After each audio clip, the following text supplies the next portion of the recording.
piece of tin foil here with one of the, with the paint that I need to start one of my colors for my radial design.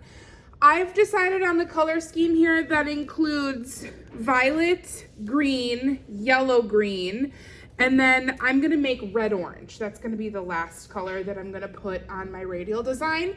And this is gonna be the background, I think. So I'm gonna get you guys some tin foil today, and I'm gonna let you do a little bit of your mixing on tin foil, just because your paint trays are not very large, and we need to do some significant mixing here before you can put paint in your paint tray. When you guys are mixing these colors, you do need to make sure that you mix enough so you don't have to like remix it halfway through. So when I made my violet, I needed enough so I could do all of my tints and all of my shades with all of the violet here. So I needed to make sure that I had enough paint. I also have some left over just in case I need to make touch-ups. So I'm gonna save that so I don't have to remix purple or violet and like go over all of that color, because this color should be consistent on every single one of these pie slices. I should not have to like all this, and this should all look the same. It shouldn't be like all purple, but then I had to remix it because I ran out of paint. So this one looks a little bit more red. You want it to be nice and consistent in order to give it that desired optical illusion look. So I have magenta and yellow here, and I'm going to mix some red violet today. I'm gonna start by mixing the magenta into the yellow to make red violet. Remember, when you guys are mixing paint, you should be adding the darker color into the lighter color. Did I say red violet? I meant red orange. I'm trying to make red orange. So right now I have a nice orange, so I'm just gonna keep mixing this magenta into that orange until I get a red orange. I want it to be a little bit more on the red side. Once I get a red orange that I like, I'm gonna keep going a little bit more. Once I get a color that I like, remember this is the hue. So this is the saturated color without any black or white added to it. But on our radial designs, we are painting some of the pie segments with the tint and some of the pie segments with the shade. We are not gonna be painting anything with the hue. Okay, so I'm not gonna use this exact color. I'm mixing this color so that I'm able to mix black and white into it to make my tints and my shades. Okay, so there we go. I've got a pretty good red-orange. I think I'm happy with the way that this looks. So I'm gonna go ahead and take this red orange and make two separate piles. I'm gonna move half of it here, and I can technically leave the other half here, which I'm gonna do. So I'm putting half of it here, and then I'm gonna leave half of it in my pile. One of these little piles is gonna make the tint, and one is gonna make the shade. Okay, so I split that in half because I can't mix more at this point and have it match. Like, I need to start with enough paint here to make sure I have enough. I should have two decent sized piles. If you are painting really large areas with this color, I happen to be painting the background, but based on how much I used to do these two sections, I think I'm gonna be okay with the amount of paint that I have here. Consider this too, if it's a lighter color like yellow or like magenta straight out of the tube, you're gonna need a little bit more than you think, because you're gonna wanna do multiple coats of the paint, okay? The yellow is real see-through and you don't wanna see your pencil through here. So think about that. The lighter colors will require more coats to fully cover. Okay, so I have two piles here. I'm gonna mix a little bit of white into one pile to make the tint and a little bit of black into the other pile to make the shade. When I am mixing this, you will notice these two are flip-flopped. Okay, I accidentally put them in the wrong spots. But my tints all have the same relative lightness and my shades have the same relative darkness. I don't wanna make this red-orange much lighter than the tints that I already have in my paint tray. And I don't wanna make the shade much darker than the shades that I have in my paint tray. I want it to be the same relative value. So for my tint, I'm gonna start with just a little bit of white and I'm gonna mix that in. It's gonna be easy for you to add more white, but it's gonna be really hard to add more of that hue to make it darker. okay? You can't add black. That makes something called a tone. So make sure that you're adding the white slowly so that you don't accidentally add too much. Okay, I think I can add just a teeny tiny bit more.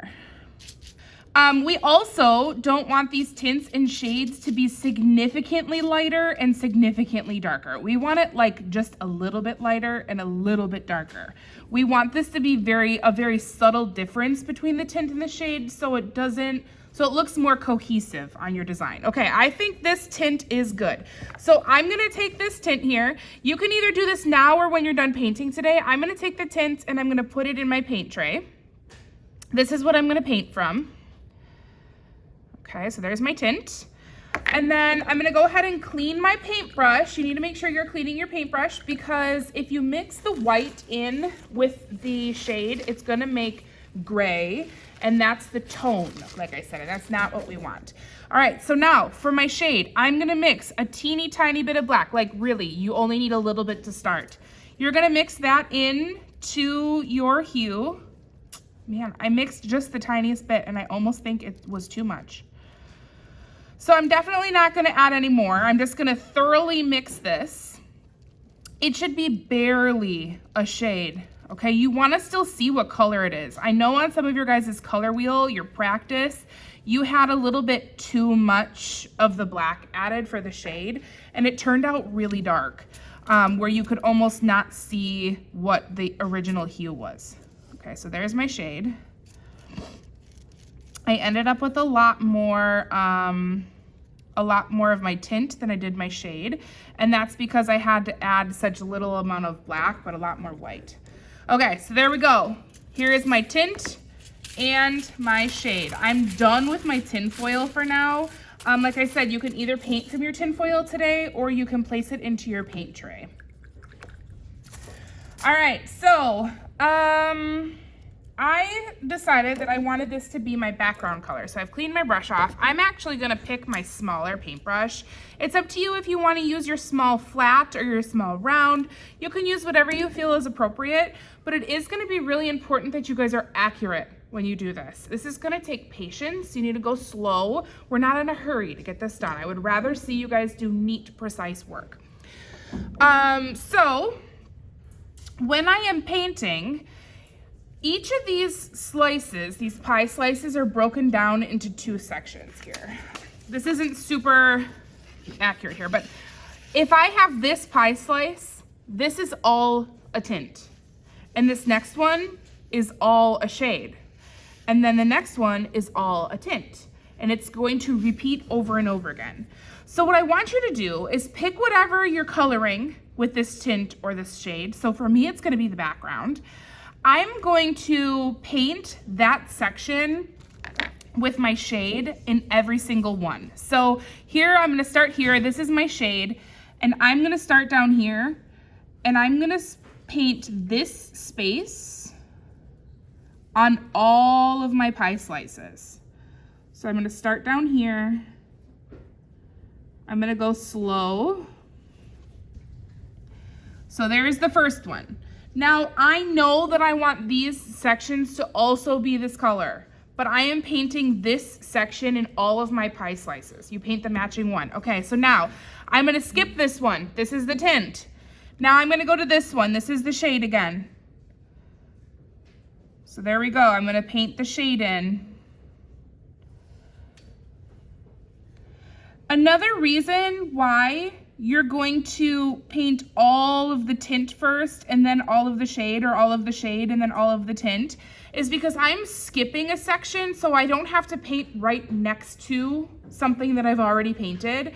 It's gonna be much easier for you to be accurate and neat if this has dried before you try to paint right next to it. Otherwise it's gonna blend together, and that's not what we want, okay? So I'm gonna skip my tint section and I'm gonna paint in my shade section for the next one. I'm being really neat. I'm making sure I don't lose my lines. And if you paint one of these sections and you notice that your pencil is showing through really bad, you can erase your pencil a little bit. I know some of you went over your design really dark. You might want to lighten up the lines a little bit.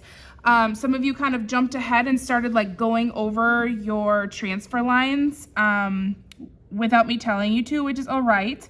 But it might just be a little bit too dark. So some of you might need to lighten up your pencil lines a little bit. So I'm just gonna continue going around in a circle. Okay, I'm skipping the tint. This one's the shade. And you'll notice that the shape you paint should look the same in every single pie slice. If it doesn't look the same, if this shape was flipped the opposite direction, I painted in the wrong spot. Okay, so I'm just gonna keep going. And then it's gonna be kind of up to you if you guys think that you need a second coat. I put a second coat on all of my violet that I already have painted on here, and I will probably do the same for all of my other colors because I like how bold it makes the color look. It's not so see-through. So it's up to you if you want to put a second coat on. If you want to get a first coat on and then determine if you have enough paint to go to a second coat, you can. If you have to remix for some reason, you're going to want to make sure that you paint over anything. Okay, so I accidentally missed here. I'm cleaning it up with a dry paintbrush. If you have to remix for some reason and you have to paint a spot with that new mixed paint, you're going to need to paint everything. All right, so make sure you're mixing enough paint to cover everything. All right, there we go. So there's my shade in all of these spots. Now, I can continue to do the shade in all of these other spots. Like if I just want to do the shade, I can. Otherwise, I'm going to clean my brush, and now I'm going to do the tint in the opposite space. So I'm going to start over here where my paint is dry. Now I'm looking at this tint pie slice here, and the tint is going to go here next to that shade. You guys are going to want to make sure you cover all of the white. So don't leave any white spaces. Make sure you fill it all in with paint. And I'm just coloring really neatly. I'm making sure I don't have giant gobs of paint on my paintbrush. And I'm now going to paint the tint in all of my tint pie slices that matches the shade. Okay, so I'm just going to paint for another minute or so here. And there's a couple spots where I've accidentally painted over my paint. I'm just going to take a clean paintbrush, go over the top of that to clean up some of the paint.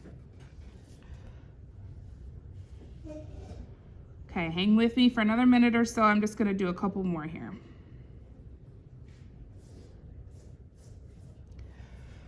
Okay, you're going to want to clean up where you can.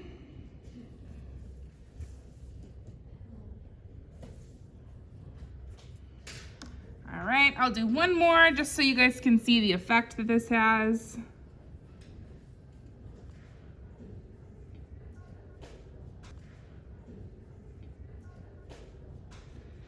I'm really gonna suggest that you guys work with your smallest paintbrushes unless you have big open areas. I tried my hardest to encourage you guys to simplify some of your really complex designs. But many of you, maybe not so many of you in this hour, but many of you throughout my hours said, it's fine, I can do it, I promise it'll be fine, and I have faith in you, but I'm telling you, some of these spaces are really tiny. Okay, so I've alternated tint, shade, tint, shade, tint, shade. Here you can see if it will actually zoom.